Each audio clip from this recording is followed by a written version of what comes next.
Good morning, students. Today we are going to understand the chapter Manufacturing Industry, class 10th. After studying about this chapter, we'll be able to understand all these contents, the classification of the industries, iron and steel industries, fertilizer industry, cement industry, jute, aluminium, sugar, automobiles. The first thing is, why do we require industry in our country? Now the industries are required to modernize the agriculture. It also provides employment opportunity to the million of people. It increases the country's income, and if the country produces more amount of goods, they can export and they can earn the foreign exchange out of it. It also improves the country's infrastructure also. Apart from this, it reduces the regional disparities among the region. It reduces the burden on the agriculture sector and increases the employment opportunity there in the industrial sector, and this helps in reduction of the unemployment, and hence the poverty of the country is also being reduced. That is the reason that manufacturing industries, they are very, very important for the growth of the country and the nation. Different questions can be asked like this. The economic strength of the country is measured by the development of the manufacturing industry. So you'll be writing about the importance. Why do we consider manufacturing sector as a backbone in the general and economic development? Because it has so many important things. And why manufacturing industries are important. Now, if we talk about the location of the industries, we try to locate the industries wherever we get the availability of cheap raw material, availability of labor. Now, it depends upon what kind of labor do you require. Do you require the skilled labor, unskilled, educated and uneducated? Availability of power and the infrastructure facilities.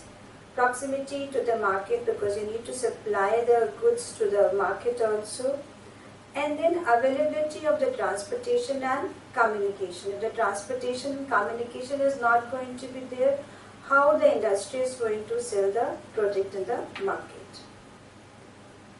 Now, if we look the agriculture and industries, both are complementary to each other. In other words, we can say that we cannot separate agriculture from industry. Both are inclusive to each other. They are not at all exclusive. Now the reason for this is basically agriculture provides a lot of raw material to the agro-based industries. So if we increase the number of agro-based industries in our country, it will increase the production of the agriculture. So it boosts agriculture production. Apart from this, to develop the agriculture, to modernize the agriculture, we do require fertilizers, irrigation pumps, insecticides, pesticides, PVC pipe. These all are produced by the industrial sector.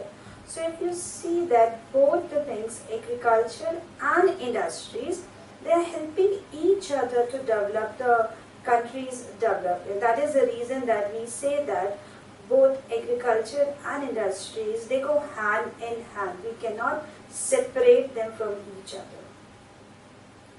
Now, to understand the industry in a better manner, we have classified the industries on the basis of the different attributes.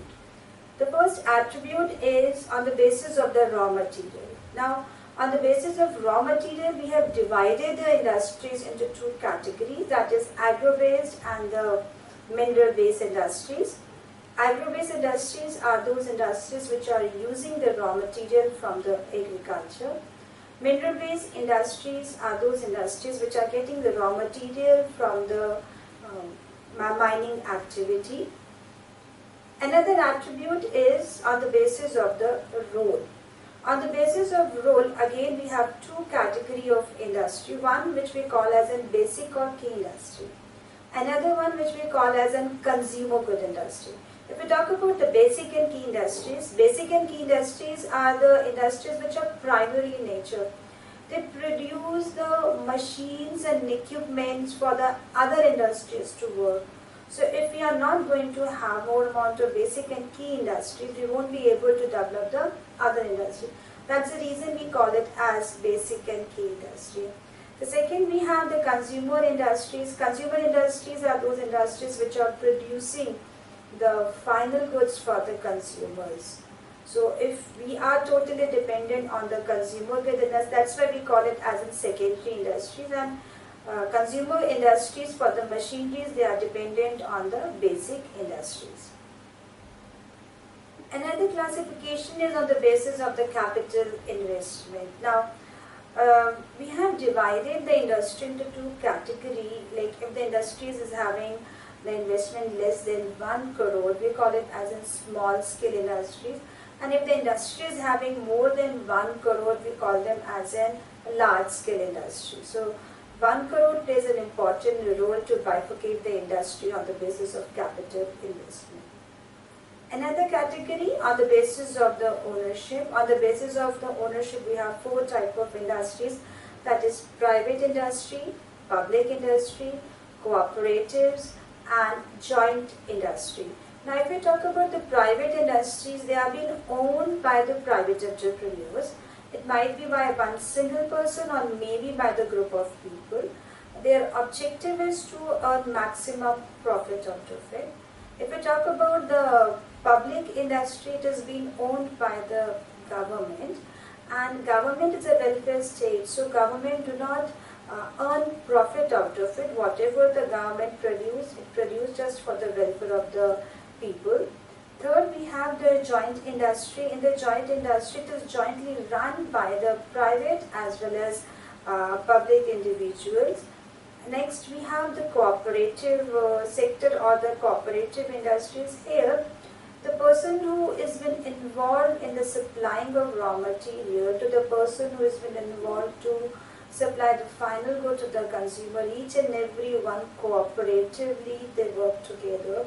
The profit has been divided among all the people, and they get maximum profit out of it because they know that the more they are going to work, the more benefit is they are going to gain. On the basis of the weight of the raw material, also we have 2 types of industries. One is the lightweight industry and another one is the heavyweight industry. If the raw material is lighter in weight, like for example, if we talk about the cotton industry, the raw material used by the cotton industry is lighter in weight. So we call this industry as a lightweight industry. If the raw material is heavier in nature, like we call it as the heavyweight industry. Like for example, we have iron and steel industry. They have the raw material which is heavy in nature. Now, among all the industry, now we are going to study about the different types of agro-based industries and the mineral-based industry. In agro-based industries, we are going to first study about the textile industry. If we talk about the textile industry has a unique position in the Indian economy because it has certain advantages. Number one is it do contribute a lot to the industrial production. It do generate a huge employment opportunity after the agriculture sector, and we earn a lot of foreign exchange, also approximately 24.6%, and it contributes towards the GDP.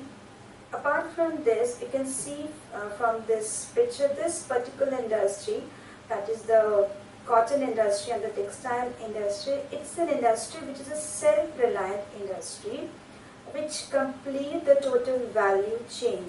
Now there is a flow chart which is being given over there. You can see that we have fiber production, one of the part of the textile industry. The second one is the spinning of the yarn, weaving and knitting, dyeing and finishing, garment manufacturing.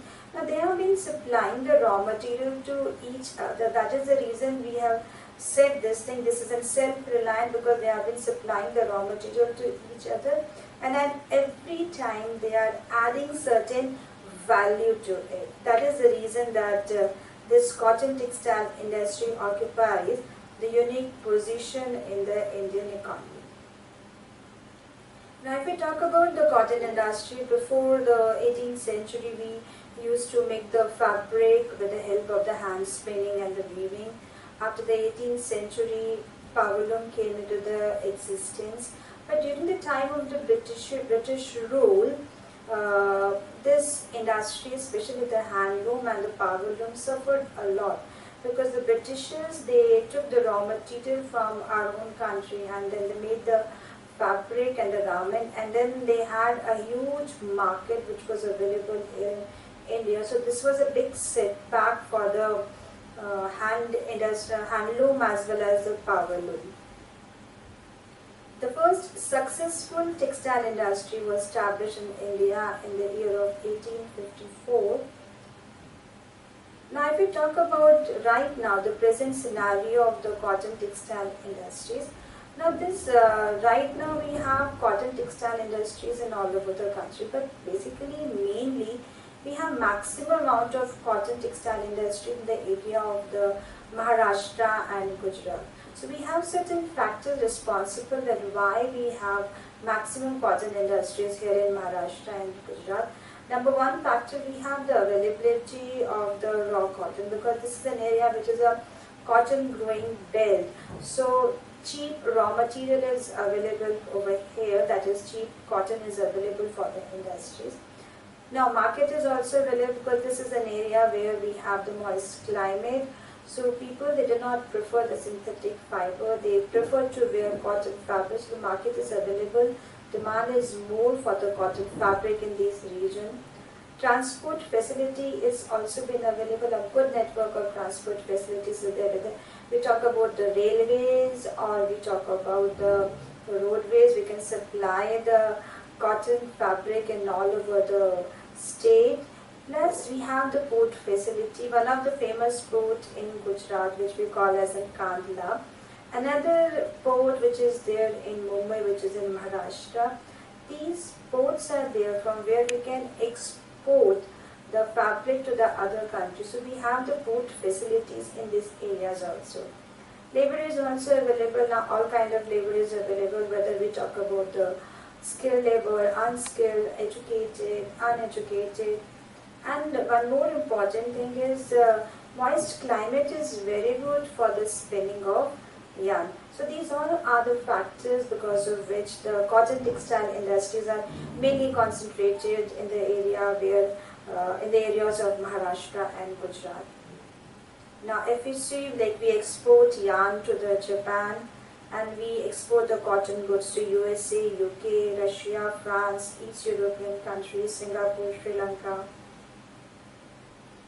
Cotton industry plays a lot of problems also, like use of poor quality of yarns in our mills. Actually, we do produce a very good quality of yarn. We are producing around 25% of yarn of all over the world, and that to very good quality. But we are not able to use that good quality of yarn within our country because we don't have that kind of machinery to use it. So our machineries, our mills are basically using the poor quality of yarn. As the quality of yarn is poor, the fabric which we make is not as good as where the other countries they are manufacturing. Then we have the tough competition in the international market. Maximum good quality of yarn is being exported. Erratic power supply, the power supply is not proper. Machinery upgradation is not there. And the low output of labor is also one of the problem of the cotton textile industry. This is the map work of the cotton textile industry. If you see, we have certain areas where we have a large amount of cotton textile. Kanpur, which is there in Uttar Pradesh, an important cotton textile industry. Indore in Madhya Pradesh, Ahmedabad and Surat in Gujarat, Mumbai in Maharashtra, Coimbatore and Madurai, the two important cotton textile industrial center. Now, the second important agro-based industry, we have the jute industry. If we talk about the jute industry, India is a large producer of raw jute as well as jute wood, because and maximum jute industries, they have been located there in the area of West Bengal, which is a jute producing area. And we are the second largest exporter of jute goods after the Bangladesh. The first jute mill was set up near the Kolkata in 1859 at Rishka. After the partition of 1947, India had only a small amount of jute mill left. 3/4 of jute mills they went to the Bangladesh, which was earlier called as in East Pakistan. Now, as I told you, that maximum jute industry we have in West Bengal, which has also been called as an Hooghly Basin. So we have certain factors which are responsible that why these jute industries they have been located in the Hooghly Basin. After that, the first factor we have the proximity of jute producing area, because it's an area where a large amount of jute is produced, so it's easily available to the jute producer. The second one, we have the inexpensive water for the transport. The Hooghly River is available to supply the goods, manufactured jute product as well as raw material from one place to the another. Then a good network of railways, roadways, waterways plays a very important way to facilitate the movement of raw material to the mills. Then abundance of water for the processing of raw jute, because jute require a large amount of water for the processing. So the water is also available by the help of the river Hooghly. Cheap labor is also available from the adjacent states, because if you see nearby West Bengal, we have adjoining states like Bihar is there, Odisha is there, Uttar Pradesh is there. So from where the people they migrate to the West Bengal, and that is the reason that cheap labor is also available in these states. And then another important thing is Kolkata is working as an urban center where it provides all type of facilities to the jute producers, whether it's an insurance facilities or the subsidies given by the government or the banking facilities, and port facilities also being available there. Jute industry is having a lot of challenges also, because it's very difficult to maintain the jute. Its maintenance cost is very high. Apart from this, this jute industry is having a stiff competition with the synthetic fiber also. In order to develop the jute industry in our country, the government has initiated a jute policy which we call as a national jute policy, which took place in the year of 2005, and it had a lot of objectives like to increase the demand of the jute product, to increase the productivity of jute in the areas, to increase the quality of the jute, to assure the good price so that producers they get maximum benefit, and to enhance the yield per hectare. The third agro-based industry is we have the sugar industry. Now India is the second place in the world in the production of sugar, and we are the first in the production of gur as well as in the khansari. And if we talk about the sugar industry is basically located wherever the sugar cane is being produced.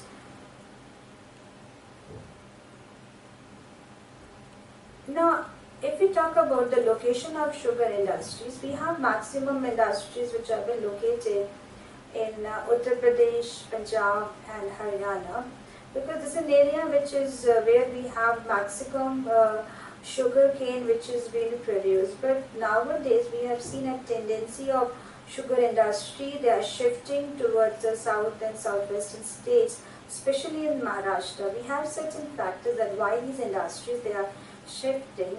So we have number one factor is that in Maharashtra, the sugar cane which is produced, it has a higher sucrose content, and the sugar cane which is produced here in the northern part of the country, it has lower sucrose content. So higher sucrose content means the production of sugar is going to be more. So producers they get more profit out of it. Another factor is the cooler climate. Now if you compare the climatic conditions of Maharashtra and in northern part of India, in Maharashtra we have comparatively lower temperature throughout the year. So when the temperature is lower, the crushing period of sugar cane becomes comparatively more, because we cannot store sucrose.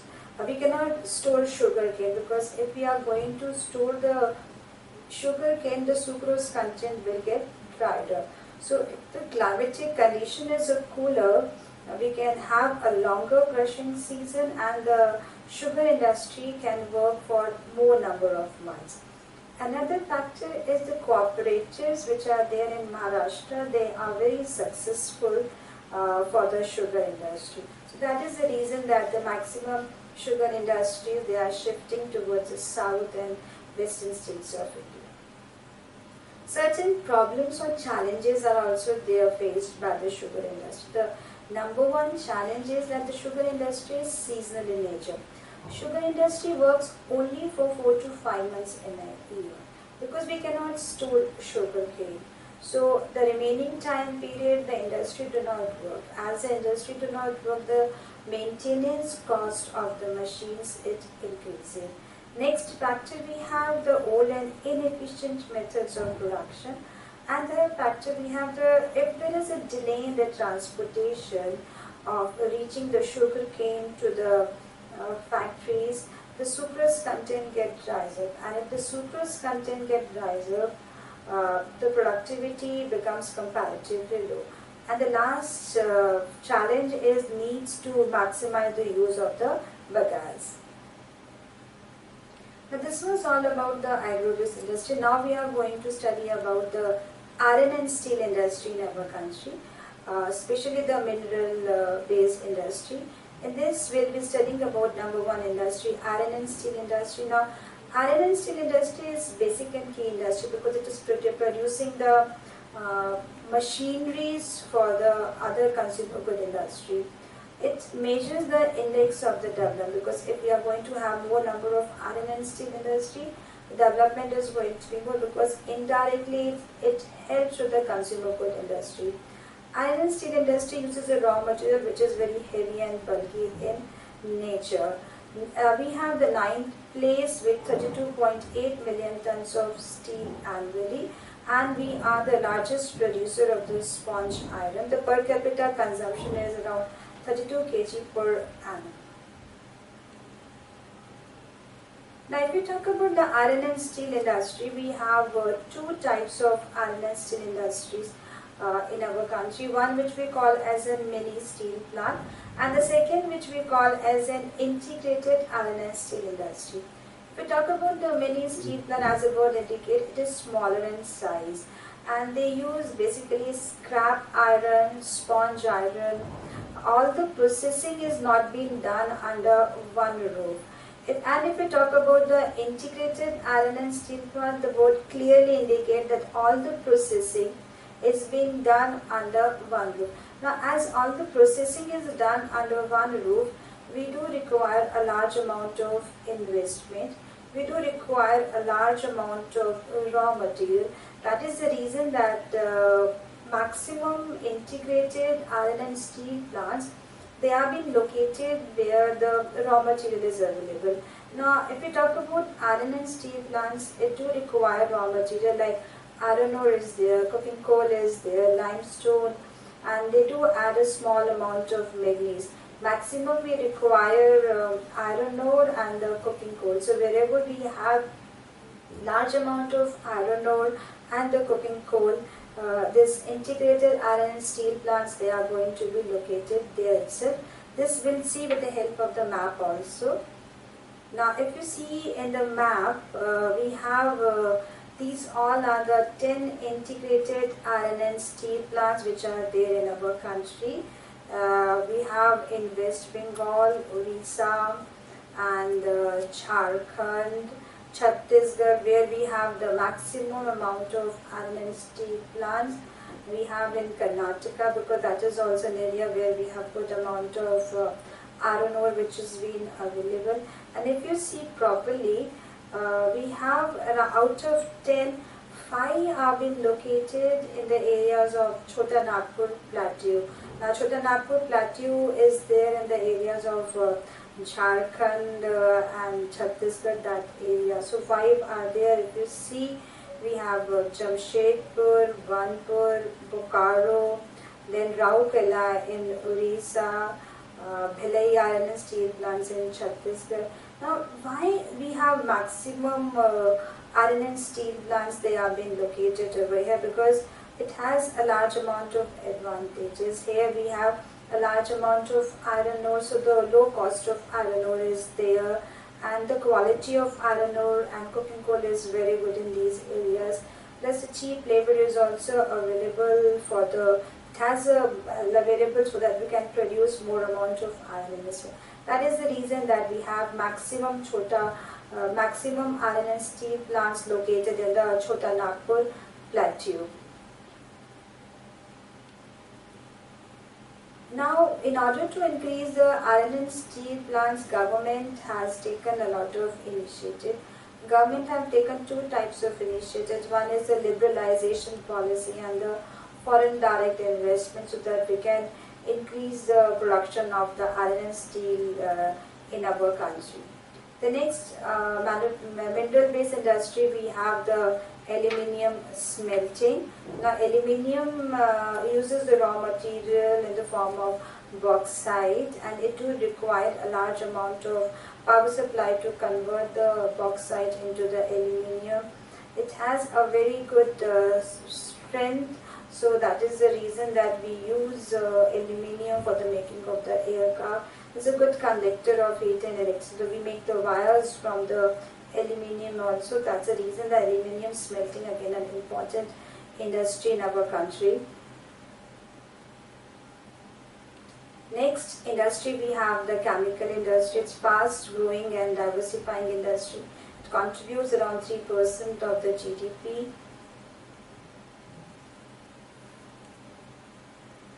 Next industry, we have the fertilizer industry. Now, India is an agriculture-based country, and we do use the green revolution where we require a large amount of fertilizers. So, fertilizer industry is also an important industry in our country. India is the third largest producer of nitrogenous fertilizers, which is very important for the cultivation. Mainly the fertilizer industry, they have been located in Gujarat, Uttar Pradesh, Tamil Nadu, Punjab and Kerala. Third most industry, we have the cement industry. The first cement plant was located in Chennai in the year of 1904, and it is very, very important to the development of the infrastructure facility. As the urbanization is taking place, as the development of the country is taking place, so we do require a large amount of cement industry. We are producing a very good quality of cement, so we do export the cement to the Gulf country, Africa as well as South Asia. Next industry, we have the automobile industries. Now, all kind of automobiles are there in our country. After the policy of 1991 liberalization policy, there was a boost in the automobile industry, and mainly automobile industry, they have been located in Delhi, Gurgaon, Mumbai, Pune, Chennai, Kolkata, Lucknow, Hyderabad, Jamshedpur, Bangalore. Now, this industry, information technology industry, IT industry, I think it's a very important industry because as the globalization is taking place, IT industry is very, very important. Bangalore is the capital, electronic capital of India, and plus information technology provides a good employment opportunity for the educated youth. It has provided a lot of employment opportunity for the women also. So that is the reason that this industry is very, very important, because as the literacy level in our country is increasing, education level is increasing, people, they do require good employment opportunity. The IT industry is providing them the good employment opportunity. Now we have all over the country, we have different software technology parks which are providing the facility to cater all type of information in all over the world. Mohali near Chandigarh, Noida in Uttar Pradesh, Jaipur in Gujarat, Gandhinagar, Jaipur in Rajasthan, Gandhinagar in Gujarat, Mumbai, Pune in Maharashtra, Bangalore, Mysore in Karnataka, Chennai in Tamil Nadu, Hyderabad in Telangana, or Andhra Pradesh. Then we have Visakhapatnam, Bhubaneswar in Orissa, Kolkata, which is there in the West Bengal. These all are the important software technology parks which are being located in our country. Now these industries, they have been responsible for the environmental degradation. Now these industries, they causes different type of pollution, like land pollution is there, air pollution is there, water pollution is there, noise pollution is also there.